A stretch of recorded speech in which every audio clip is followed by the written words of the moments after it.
Philip Kinsella is a clairvoyant, a medium, and a UFO investigator and an author. Having had many bizarre UFO paranormal experiences throughout his life, along with his identical twin brother Ronald, he began to research the phenomenon on a serious level of investigations after an alien abduction in 1989. He's also on the fight for truth, the truth about UFOs, and he joins us today. Hi, Philip. Hello, Dean, and thank you very much for having me on your show. I'm very honoured. Thank you. It's a pleasure. Well, I had Ronald on a couple of weeks ago, and Ronald said, you know, when you get Philip on, you won't be able to tell us apart. And now I'm thinking, is this actually Ronald playing Philip, or was that Philip playing Ronald? Oh, bless you. No, we are. You can tell the difference after a while. Yeah, there are certain differences between us both. Yes, but we are very close. We love the same films, the same music, the same art, the same everything. So it's like we're literally clones. Right. Well, we've all suspected that there's a deception going on as far as the UFOs are concerned, involving either the government and the military or both. And we generally try and tie it in with government or military. But is this what your research indicates, or does it indicate something else? Well, my research, has taken me into different territories of theoretical debate, as it were. But certainly there is a cover-up, and I think and feel that this cover-up, as I think nearly all UFO investigators agree on, is coming from much higher than governmental levels. And I believe that if you're covering something, then that doesn't come across as good. Because if you're hiding something, or you don't want the populace to know about something, it normally means that, you know, we are being protected, or that the whatever it is isn't good. So this is what led me into researching UFOs, subsequent to some experiences that I had, most notably in the winter of 1989, that at that time I couldn't explain, and I don't think anyone else can still explain to this day. So the premise of the silencing is very much evident. Now, without jumping too far ahead, I do belong to NUFORS, which is the National UFO Reporting Service here in England, that was created by Nigel Ross, and he took me on board. And we wrote a letter at the beginning of this year to a notable member within Parliament, to say to them, look, we've got a team of people. I wouldn't use the word experts, because none of us are experts in this field. We can only rely on theoretical debate. We have a team of people who, let's come together, let's put this all on the table, let's work together to try and work this out, you know, hand in glove, with all honesty, truth on the table. Got nothing back. And this is what you find continuously, that you're reaching out with your truths and with your beliefs and with many others tied to that, and all we're getting is silence. So we can see also from the media's perspective of how they illustrate the UFO phenomenon as ridiculous. And I know that I've had a number of experiences, not all of them, on national TV, where either it's live or it's pre-recorded, and both don't do you any good, because if you want to say something, it's edited out. And if it's live, then what happens is that you're overridden, you're shut up very quickly. So that kind of like showed me that there was a very stringent control within the media establishment. And of course, as we all know, the subject of UFOs is highly controversial, but the way that the media and the governmental and beyond government deal with it is even more of a travesty, because they dangle the carrot and say, look, this has happened, and then they throw in the spanner into the works and say, oh, ignore it, turn the other way, or it's something else. So we're still no nearer from, the Roswell inception, right, which had occurred. We're no nearer in fathoming just exactly what we're dealing with. We know it's real, it's very real, it exists, but it's like chasing shadows. Yeah. Well, when I interviewed Stephen Bassett from Paradigm Research earlier this year, and of course Stephen is fighting for disclosure, he talked about the role of the media in dumbing down the UFO truth, but their power, I guess, has become a little bit diluted since the the introduction of the internet. And Stephen was basically saying since the mid-90s, the power of the media has, kind of diluted a little bit because of that. And now people are able to, get on the internet, create their own shows, and kind of get the truth out there. But I mean, they're still fighting a pretty powerful, umbrella media conglomerate, I Yes. guess. But it's still tough, but it's not as tough as it was. No, and what we have to be careful for is the disinformation and the stuff that's planted in certain sectors online or wherever. And that's something that we have to be very careful about. But I think drawing back to the UFO subject, which is what we're talking about here, because the psychic is I say that I'm a clairvoyant medium, but basically I think we're all psychic because we have a brain that has a networking system to consciousness that operates through and facilitates through the biological form. So I've tended to try to look at it in a scientific manner, although I'm not a scientist, I'm a layman. But certainly with UFO phenomena, perhaps we're dealing with a situation which goes beyond what most people would believe as credibility, and filters into areas which might frighten them. And I know that our understanding of alien contact, as we call it, is very much a reality, but operates on a very different premise from the initial stages of the UFO encounter itself. So I believe there are two parts to this, and that the phenomena seems to integrate on a very personal level with the person that they're either abducting or connecting with. So I think we're dealing with a multifaceted, and I will call it a problem because it is a problem. And the problem being is that the only people that are talking about it is like me and many other good people like yourself, advocates in bringing this information to the masses in the way that you do. So I believe that it's a highly complex process, and one that's not easily to be categorized or put into a box, because everyone's trying to put it into one box and make it fit. It's just not going to fit in there. And as we know with the phenomena itself, it's not just the viewing of a UFO or the experiencing of some type of interdimensional connection. It also can lead to a plethora of paranormal experiences, and trying to explain that is like a nightmare. So I believe that someone somewhere has some idea of what we could possibly be dealing with, and that someone somewhere has instigated a program of denial and also what I would call a cleanup operation.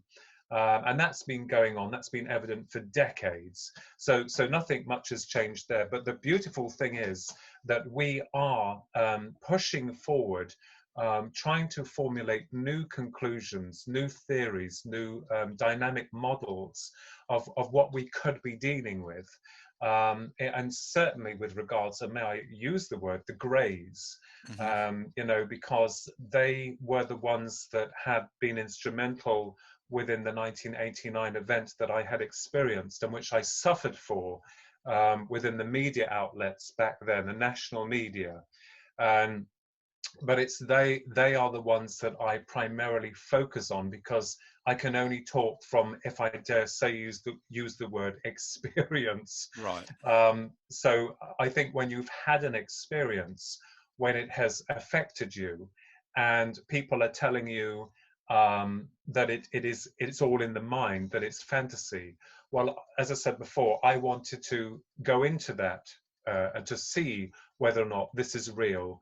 And if it's not real, why then is the individual left with physical marks after the initial episode had occurred? So I believe it's really exciting for researchers, because it's almost like being a kid in a sweet shop.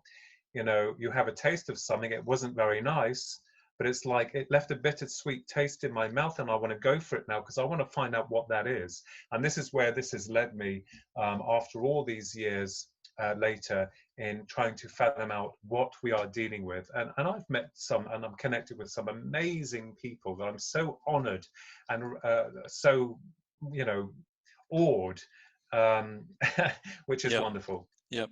Well, I've interviewed dozens and dozens of very brave, I call them courageous experiences, for the fact that number one, they're coming out and talking about what happened to them, and then number two, obviously putting up with the ridicule afterwards. And it takes a lot of courage to do that. But a lot of them, and this, I don't know whether it concerns me or not, but a lot of them report while they're, during their abduction, seeing a human in a military suit.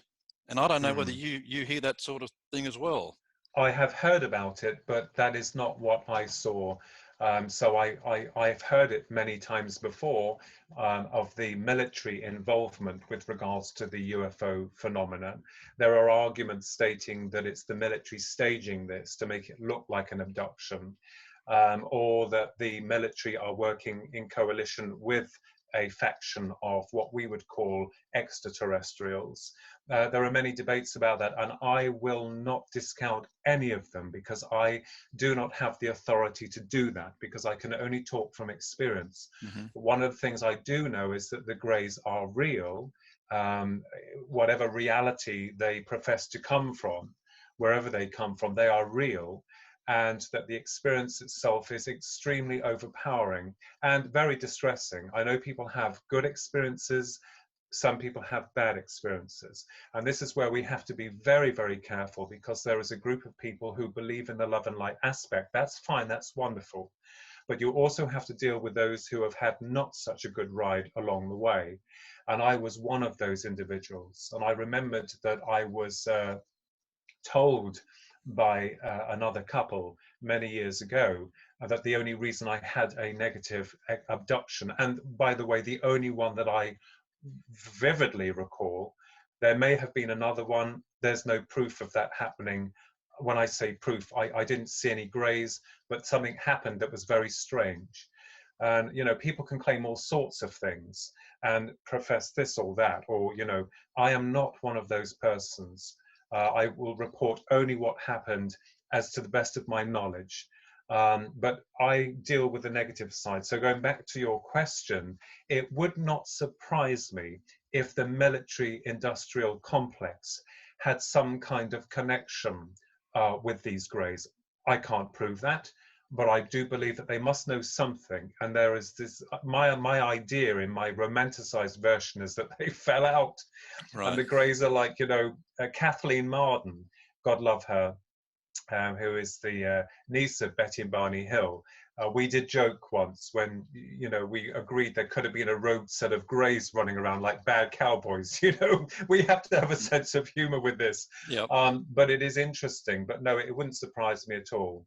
Yeah, I mean, there's got to be a little bit of you scratch my back and I'll scratch yours. And if they've been given, well, they probably don't need permission, but maybe they're going through the right channels to say, listen, we want to look at a few of your species, and in return we'll provide this. But I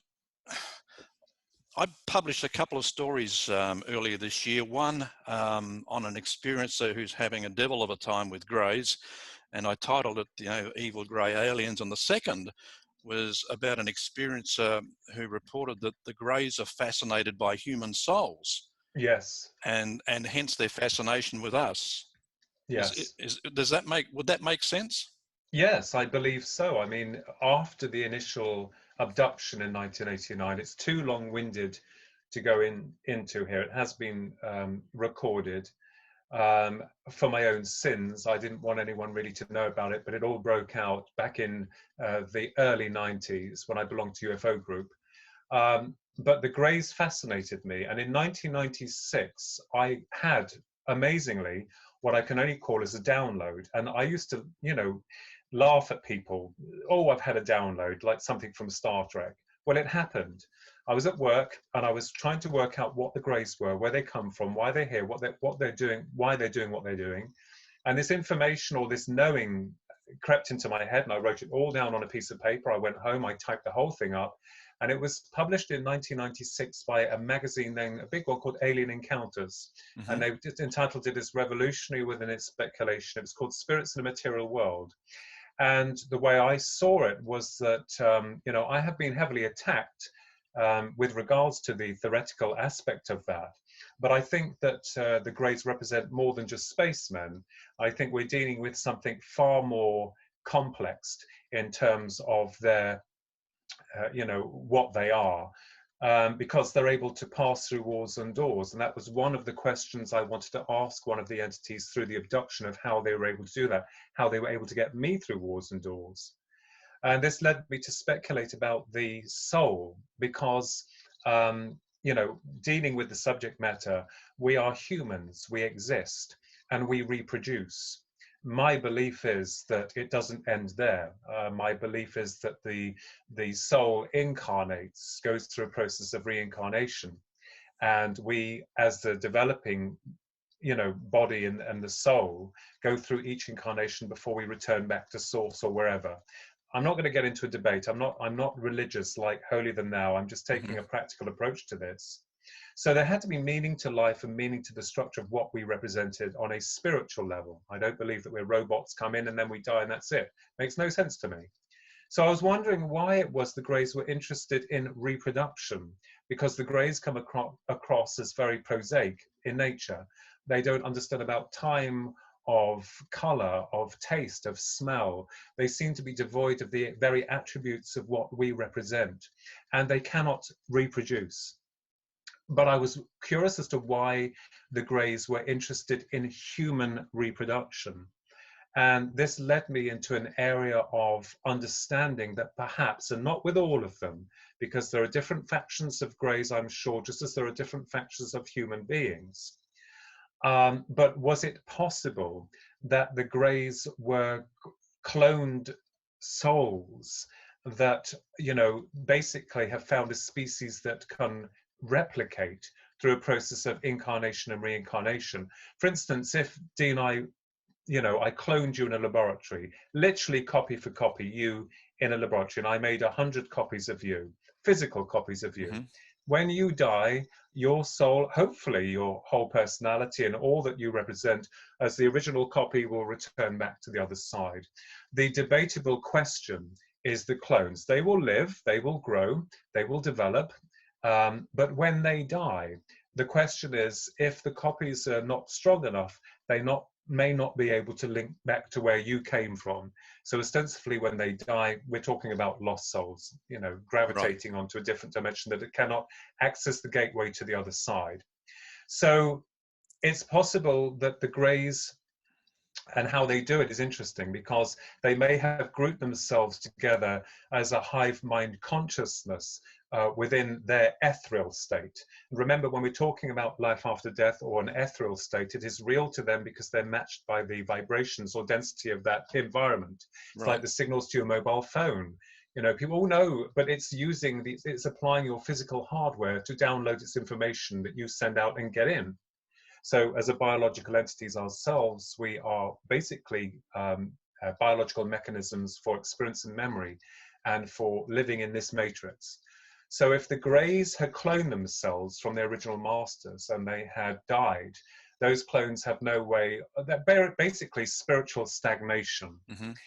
And they have found a race that can replicate. And because they're interested in the hybridization program. You know, I did talk to Dr. David Jacobs when I was in the USA. He's got some very interesting ideas, and they are just ideas. We can't prove anything. But the Greys seem to be interested in hybrids. Now, my idea is that if they're interested in hybridization, or using the female and the male, human female and male, to help with regards to the ingestion of a hybrid, when they bring the hybrid out, it's weekly. The mother is normally brought back on board the craft, so-called craft, to bond with the child, to show the hybrid love, affection, things that the Greys do not or cannot understand. So it's possible that the Greys are somehow amalgamated their clone or their soul into the hybrid in order for them to self-replicate again back into the cycle of creation. Now, the Greys, when they abduct someone, they normally come through walls and doors, and the person themselves normally finds themselves being removed through the material objects. My understanding is that it could be possible that the Greys are removing the real part of you away from its physical host and bringing it into their vibration of reality, so that you will be matched by their frequency. Whatever they do to you will affect the physical counterpart, because the soul is still attached to the body. You understand, through the this has led me into a crazy area But we have to also understand that we're not just categorizing UFOs as like a physical phenomena, nuts and bolts thing. What's interesting is that the Greys reveal a little bit more about themselves in a telling way about what we possibly could be dealing with. Now, the first thing that people will say is, no, no, no, absolutely not. That's not what's happening. But if we think about this, we're talking about the human soul here. And the Greys seem to be interested in what we are. They can access our memories through thought. The abduction, most of them, seems to mirror very closely a near-death experience, where a person who has what we call an NDE dies. They go across the tunnel, whatever, they could fly, it doesn't matter. The experience is real, more real than here, because they talk telepathically with their loved ones. They're integrated into this wonderful environment, you know, and they come back and they want to go back. Mm-hmm. In an abduction, it's almost the same feeling, but it operates on a more negative premise. And I believe that what's happening is possibly happening. It's only theoretical. I have other models that we're working towards, is that when they bring you into their vibration, it is real because you are in their presence. And anything that happens to you, again, I say, will affect the physical host, Right. the body, because in a near-death experience, you've had cases where people have died terminally ill, they come back, they've been cured. And they, you know, they changed. It's almost as if when the soul is being extracted from its normal matrix, it's somehow being corrected within its vibrational content, with health, with you know, clarity, understanding, all this type of thing. And in an abduction, someone normally can't. They have no memory of time. There's missing time. And of course, time no longer exists for the NDE as it does for the person going through an abduction, because I believe that when the Greys, for want of a better word, remove that part of you, the real part of you, away from its physical host temporarily, and only in a short period of time, there is no time. And of course, the brain, you know, can't register where it's been, Mm-hmm. what's been going on through its normal processing of life here on this planet, because we're in linear time. So it's a heavy thing. And you know, people will say, oh, but you know, you have to, there's a lot more involved in it than that. But talking about it in a nutshell, but I'm not saying that's all of the Greys. Astronauts go into space and it changes their DNA configuration. You know, they come back changed. Right. So obviously the recipient, whatever's going on, is being temporarily removed from their normal fixed state of reality and brought into the field of whatever it is that wants them with them. So this is basically the premise that I've been working on. It encompasses the soul, the afterlife, and other very uncomfortable territories that people don't want to address because they want to pigeonhole the subject into a particular framework. So that is where it's going. And UFOs are real. Yes, they're real when they come in, but they just come in and go out. My idea is they're interdimensional. Yeah. Well, the experience of who reported to me earlier this year, and we published an article, and he pretty much on the same wavelength, that what he's been told is that they've been around for about 12,000 years. They were created. The original creators have taken off. They're probably not coming back, and they've left them here. And these Greys are just fascinated by souls. And he's actually gone into hiding. I mean, he's just had enough. I mean, it's just episode after episode. So, and I feel really sorry for him. I think on a psychological level, it screws up your mind, definitely, because when you say to someone, "I've had an abduction," and you know, and then someone looks at you like you're born yesterday, or that you're lying, and then you've got this part in you that's screaming out, "Look, I need to look at this. We need to examine this. This is real," and the experience was real. Because, as I said, there were two parts to the initial events that happened. One was very physical, one seemed ethereal. And I wanted to be honest about this. Come on, let's be honest about this. The abduction, what does the abduction mean? What does it feel like? And I went through that, and what I was getting from a few outlets was that they were explaining it in a slightly different way, as though it's physically happening. But I go in for the kill. I want to know what we're dealing with, and the structures behind it. So I may be wrong. I may be barking up a completely wrong tree here, Right. and I'm not saying that I'm right. But it's important for us to embrace other theoretical aspects Hmm. of what we may be dealing with that's quite challenging to our human psyche. Most people would want the nuts and bolts over and over again, and to my mind, that's great, but we're not getting anywhere. We've No. got to find out what these critters are, where they come from, why they're interested in us, why they do what they do, why they promote this fear within the individual. In most cases, I'm not talking in all cases, because some people have very benevolent experiences with greys, and I don't doubt that. But there seems to be an operation by the greys intent in kind of like, I'm not saying harvesting souls, but almost they want to replicate, or seem to appearing to replicate themselves in some way. Why would an advanced species want to come here and procreate with man and woman, if I use that correctly, and create a new genus? It doesn't make any sense, Hmm. because if that is going through some type of devolution or spiritual devolution. In my eyes, it's not. And I'm not being unkind to the human race, but being honest gets you into a lot of trouble, I can tell you. I'm not talking about all people, but as a race, we are warmongering, we are destructive, we are hurtful, vengeful people. So I'm not talking about everyone. As I said, when you say the truth, you're attacked, and it's like you're not people like half truths or lies. Yeah. I don't deal with that. But this is probably why the Greys are intent in removing themselves from us and keeping their program covert. Because one, if you tell the population, oh yes, we have UFO contact, and some of it's done by the Greys, they can come and kidnap you at night without you, being in control. They take you into their craft. They perform all these experiments on you. And in some instances with females, they'll probably, ingest you with a hybrid. And then they'll put you back down again. I mean, how on earth are you going to explain that to the population? You mentioned Yep.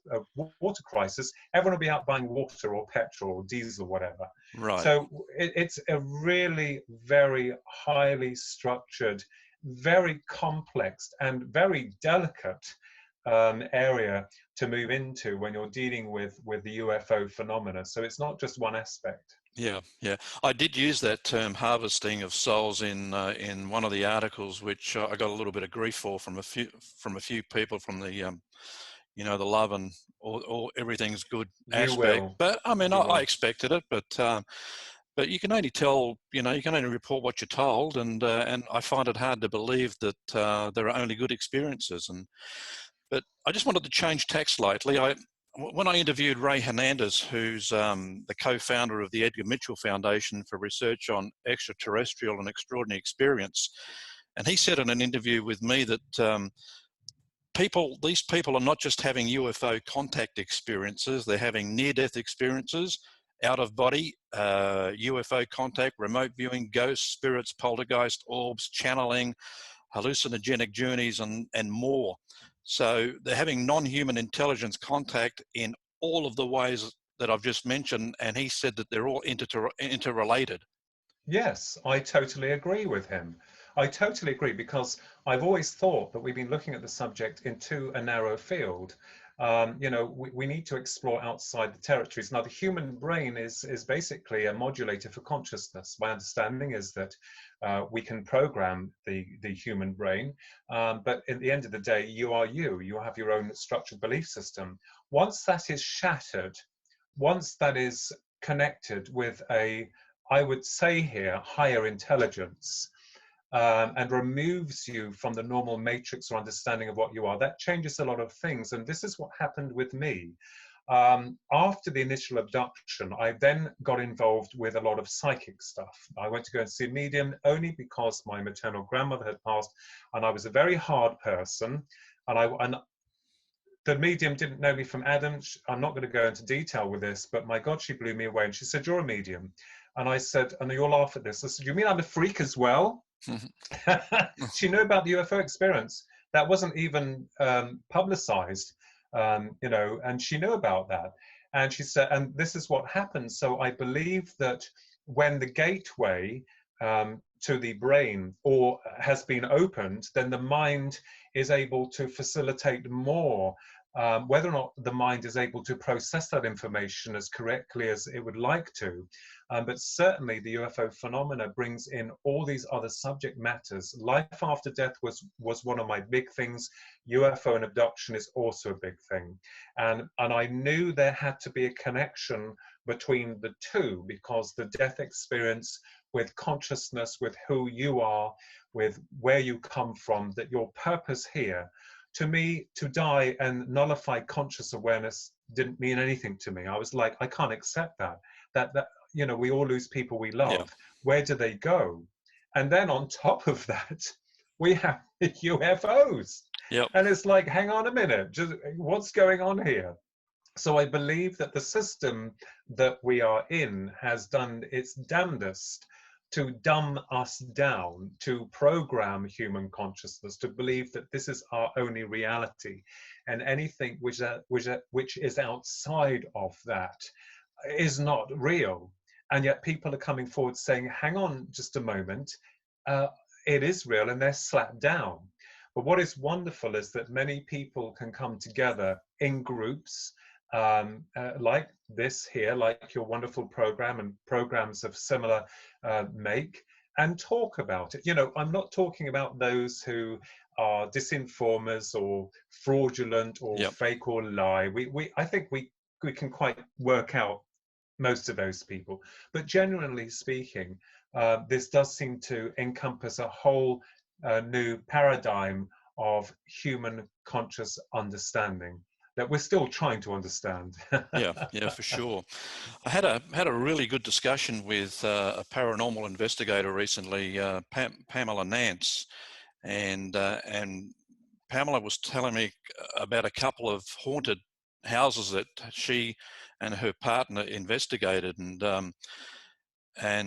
they were hearing voices, and but as it turned out, what they thought were ghosts actually turned out to be interdimensional people who proceeded to tell them where their star system was, where they were from.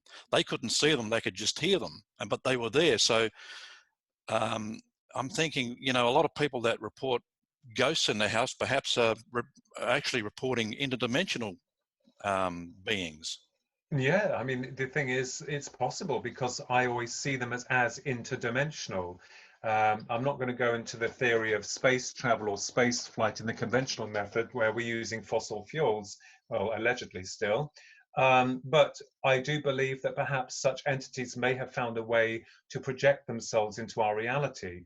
You mentioned remote viewing, very interesting. Clairvoyance is literally just linking with another dimension. It's like the phone signals to your mobile phone. We can't see them, and yet they're attached individually to your mechanism that's personal to you. And in a crude sense, I believe that our human consciousness works in the same way, that we're all connected on some level, even those that have crossed over, although they're on a high vibration rate. If we're matched by that frequency, we will be in that world, and this will become ethereal. So I believe it's possible that certain interdimensional entities have found a way of projecting their consciousness through to this realm. And this is how another way that they could possibly interact with us. Mm-hmm. Because remote viewing is a reality, no matter how much people try to debunk it. Consciousness and our understanding of consciousness is so amazing, because once it's unleashed, there is no end to what is possible. But while we're contained in this matrix, this physical earth system, we are very narrow within our field of conscious awareness.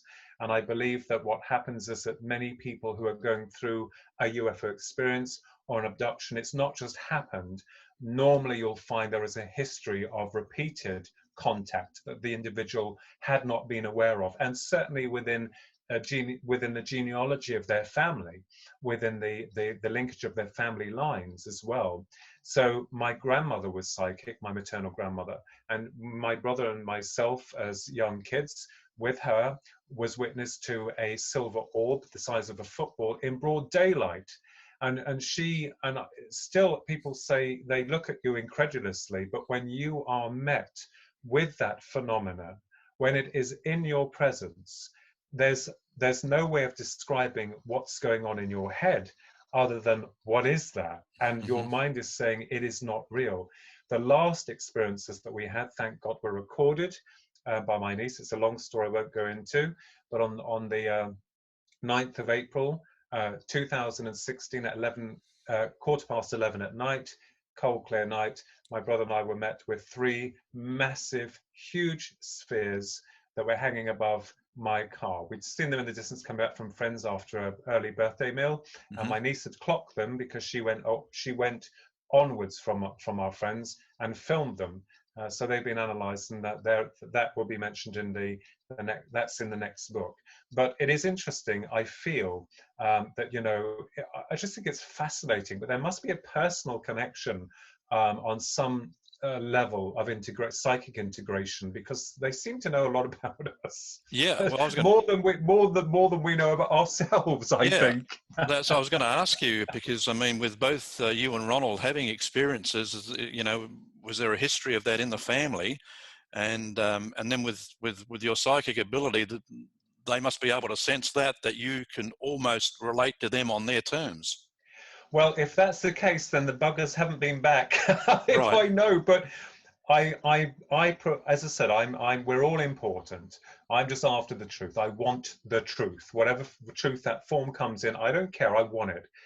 But having these experiences, we say family. Yes, there was an uncle that we had who was, let me tell you, the biggest debunker ever going, and he had witnessed a huge, because they lived in Caister, but in a lovely place in Caister by the sea.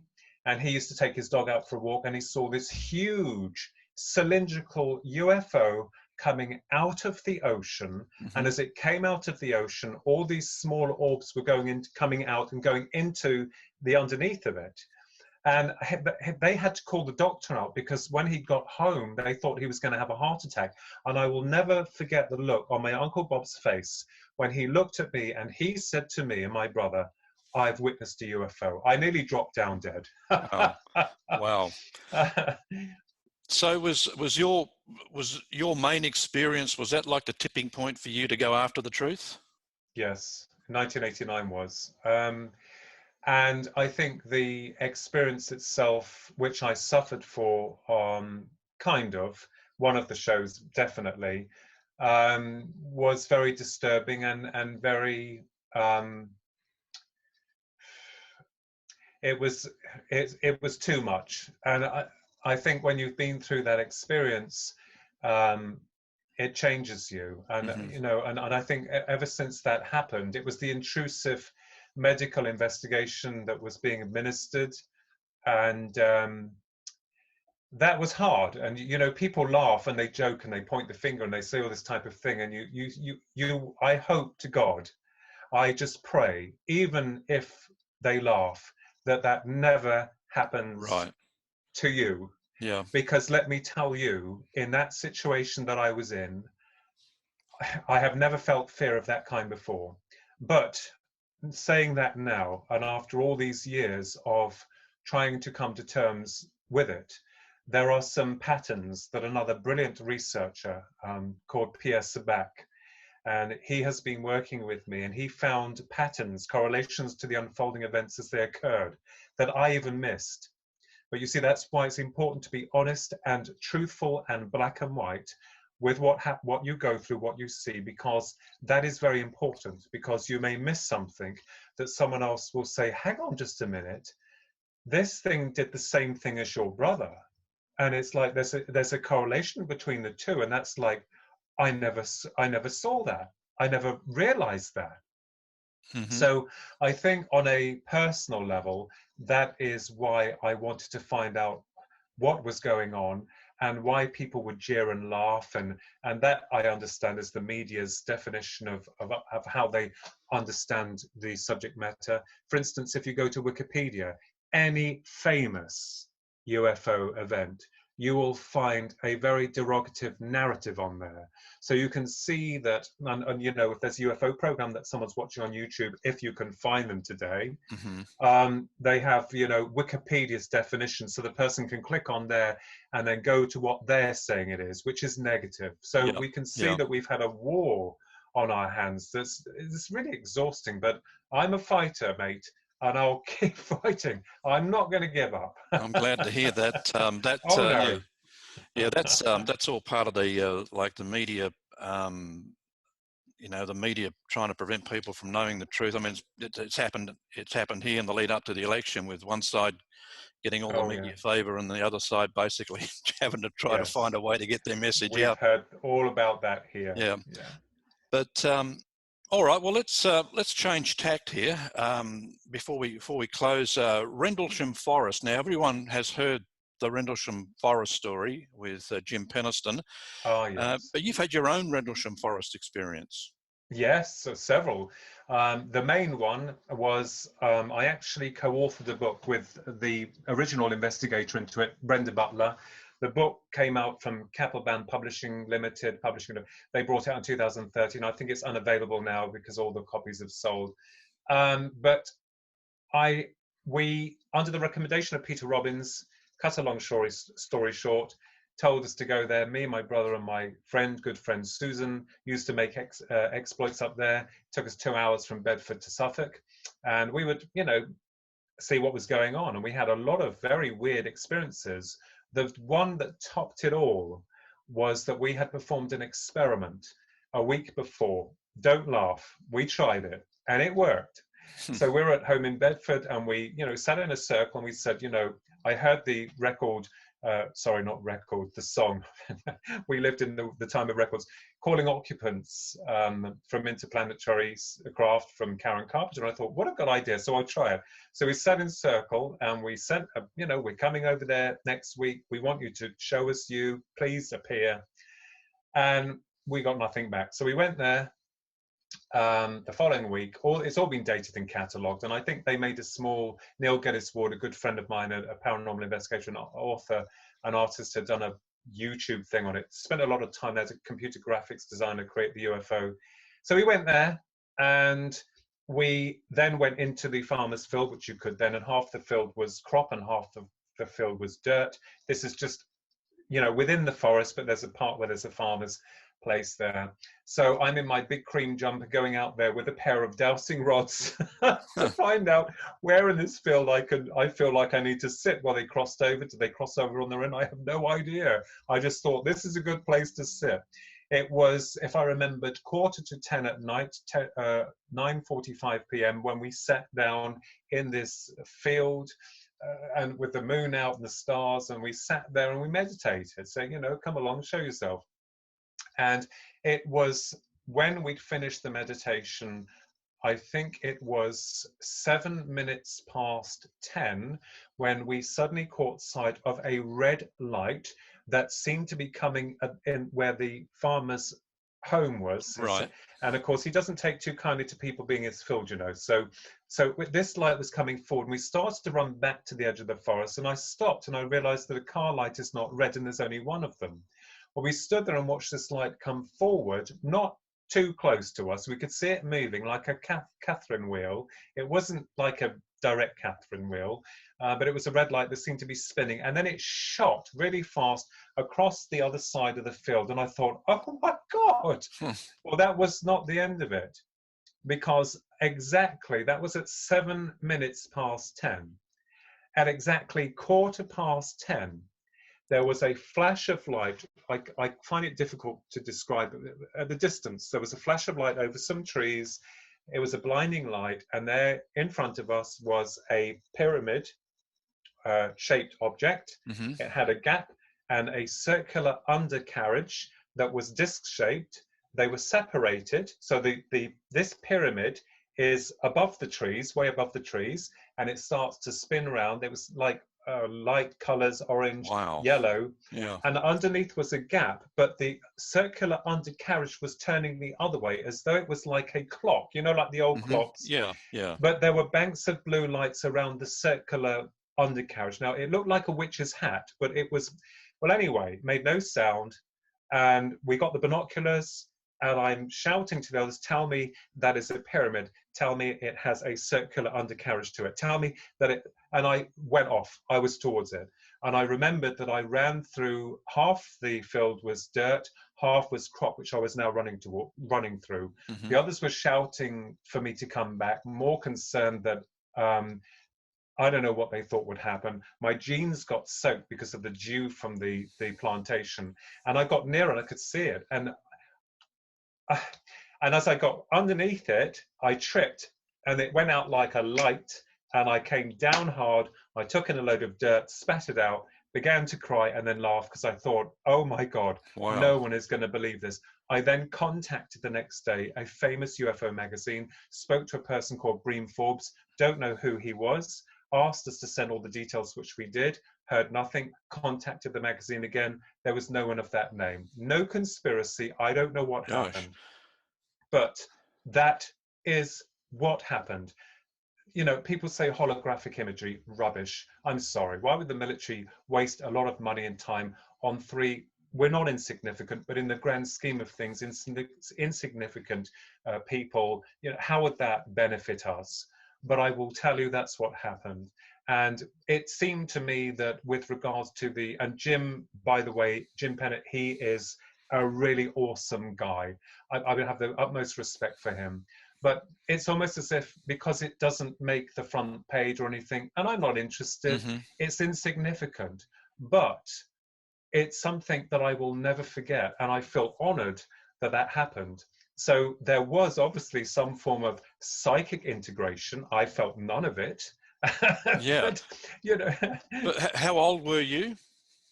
That was in 1998. Oh, right, okay. So that was 1999, 2000. So I'm 51, 23 years ago. And I can still remember everything as it happened. And that's the thing with these things. You will recall everything. I can't remember what I did last week, you know, but that was spectacular. Yeah. We're not in it for the fame or the money, but it put a piece of the puzzle that I was looking for together in terms of the theoretical content of what we're looking at. I could have been blasted. Well, when you said you were running towards it and the others were screaming for you to come back, my first thought was Travis Walton. Well, I'll tell you what was going on. When I was running towards it, if you and they both were the same, they were running after me. When you are presented with something that defies all forms of logic, there was a part of my mind that is the holy grail to ufology. Yeah. That is what I want. I want that. And there was another part of me that was filled with fear because, you know, I found myself whimpering as I was running and out of breath, and like this exaltation, this feeling of, oh my God. And it was as if I didn't care. I didn't care. I wanted it. But then, of course, like Will-o'-the-Wisp, gone. Nothing. Yeah. And people say, pointing a note to point out here, very, very important. We had agreed within our meditation the week before that we would take no recording equipment with us. We wanted this to be a personal experience. Most people will say, what a cop-out. To be honest with you, Dean, I don't care what they think. I'm not bothered. That was incredible. And I will never, ever forget that. Can we replicate it? No, I don't think we can. Well, I mean, it's pretty similar to what the CE5 people are doing. You know, going out and meditating and calling them in. I mean, you quoted some lines from a song. I mean, that to me sounds perfect. Yeah, calling occupants, and that's the chat. I think I used that. Yeah, I did use that in one of my books to explain the experience, because it was attributed to Karen Carpenter's song, and I love her music. And I just thought, what a great idea! I didn't think about it. So we tried it, and I don't know whether or not, and I'm just going to have been very respectful to the great singer herself, whether or not she pushed it along a bit. I have Hmm. no Well, idea. she's been gone for almost 40 years now, so she may be up there with them. God love her. She was a brilliant artist. Yeah. Well, Rendlesham Forest must be a real hotspot, though. Yes, it has been of a lot of unusual phenomena. We've had a lot of weird things happen there. We're not talking about, just simple things. We were also hassled by some helicopters, me and Susan. They looked black, but you see, this is where you start going into grounds where people think that you're sensationalizing a case. That is not the case. This was all recorded in Sky Crash, and I do believe in Believe, the book Believe, and also A Passage Through Eternity. One of the things I found was that my idea, I can't prove it, and I'm just saying here as an idea, is that the place is screwed up. It feels, or it felt during that time, I don't go back there anymore, but it felt like, like you've got the Skinwalker Ranch Hmm. and where Yeah. all these strange things happen.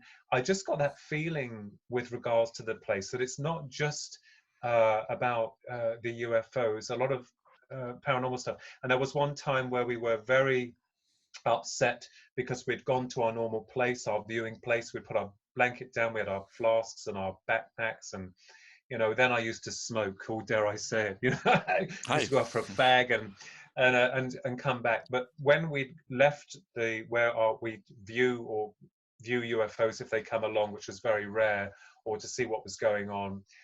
When we come back 20 minutes later, someone had placed a dead rat and a dead rabbit in a perfect circle from head to tail on the blanket.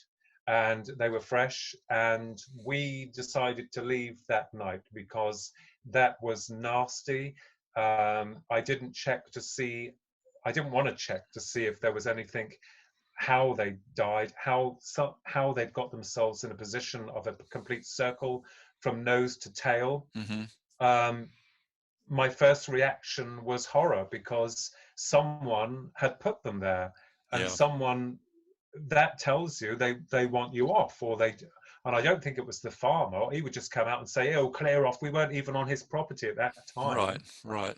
so it was bizarre. And I contacted the late Tony Dodd, and I did write to him about it. He was very kind about a UFO that crashed in Africa, but we didn't really border along that because I know that he was involved with mutilations, if I dare use the word, but they weren't mutilated.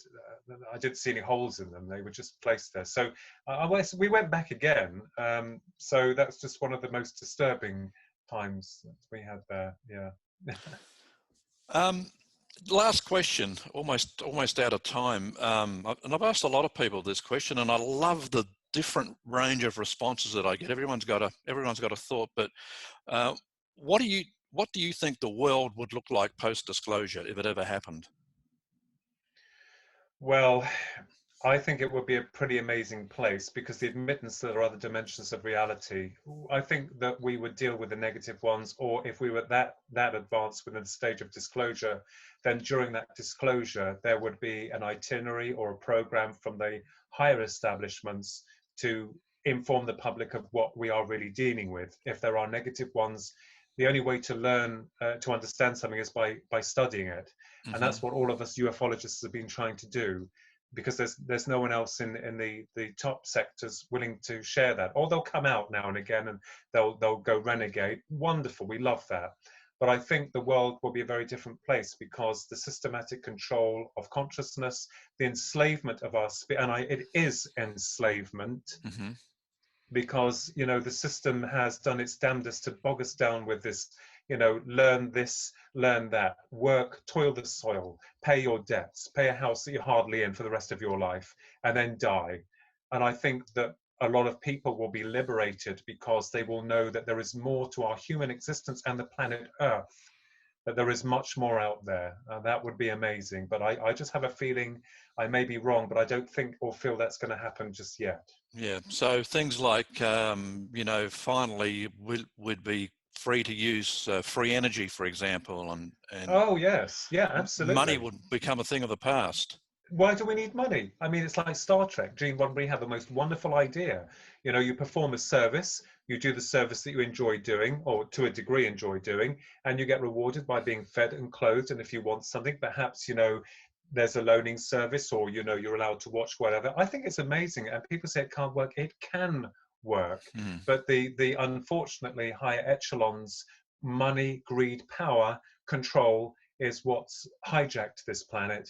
And I don't like it one bit, but you know, we are just to them a speck, an annoyance that they want to get Yeah, rid of or yeah, ridicule or bring down. yeah. You mentioned Gene Roddenberry. I mean, I'm a Trekkie, and but he's to me has been part of the soft disclosure. And, you know, having been an experiencer from what I'm told, and because Yes, a lot of the stuff he's brought up in Star Trek may be stuff that he's learned. yes, and he was linked with a few mediums as well, so he was very much aware of the stuff that was coming through from other mediums. And he is a wonderful, well, he was a wonderful guy. I'm sure he still is, but he paved the way for us to understand about, you know, the bigger meaning of alien life and exploration of that. Mm, And I think that is admirable to him. So I love Voyager as well, and I've got the all of them, I think. And I love the original Star Trek as well. I love yep. those. Yeah, my library is probably looking a little bit like yours, but the one negative aspect of disclosure for mine would be I just think there's going to be a lot of initial anger because people have lost their lives, you know, during Yes. suppression. Yeah, well, the government and the powers that be have got a lot of explaining to do. I think a lot of people will be brought forward and quite rightfully, and I'm going to say this, prosecuted, because you've been making out that all of us are liars and that we're idiots, that we don't know what we're talking about. And these people have to be accounted for. But I have a feeling they'll get away with it because, as they do with most things, they cover themselves through legal documents, legislations, that type of thing, to enforce their way of not being dealt with harshly. But certainly there'll be a lot of upheaval as well within society, a disbelief. We'll have to go through a radical paradigm shift within our conscious awareness. Many people will, because it's going to be shattering. And sometimes I think some people might not be able to deal with that. Yeah. How do you think it'll happen? Will it be a UFO landing on the White House lawns, or No. will it be a television broadcast? I think when it happens, I think that they, on some level, will make us all aware of their presence. I believe that. But I mean, I've always had this dream that they'll come down, like you said, and say hi. But I always joke and say that, you know, if it was Jesus that came off a craft, he'd be shot before he even touched the grass. Right, So right. I think it would have to happen on another level and a very subtle level. And then, of course, build up from that initial point. You know, I love the film Contact with Jodie Foster, Hmm. and I think that says a lot with the late Dr. Carl Sagan. You know, whatever you think of him, he wrote a marvelous book and made into a brilliant film. That says a lot, I think, about what we're looking at here, and I think it's going to be quite different to how we imagine or envision it. Yeah, that's one of my top 5 all-time films, Contact. Well, Beautiful. Philip, great to have a chat with you today, and it's just a fascinating topic, and let's hope we make more progress. Let's Uh, hope. We Not can too only far hope. into the future, though. Let's hope something happens. But of course, on the back of my mind is, and I've asked a lot of ufologists this. I mean, what happens to you guys when disclosure happens? Do we We're out of still a job. exactly? I've said we're out of a job. We've had it. That's it. The end. Kaput. So, but I think I would enjoy then trying all of us to examine and explore the next part of what we've been denied. I think that in reality, the work won't end for us. We'll be entering other spheres of understanding, which will be far more fascinating than chasing shadows that we're told aren't there. And then we Yep. find that we are, and that we go into the next phase of understanding. Okay, Philip. Thank you. Thank you very much indeed, Dean. Thank you so much. Philip Kinsella joining us.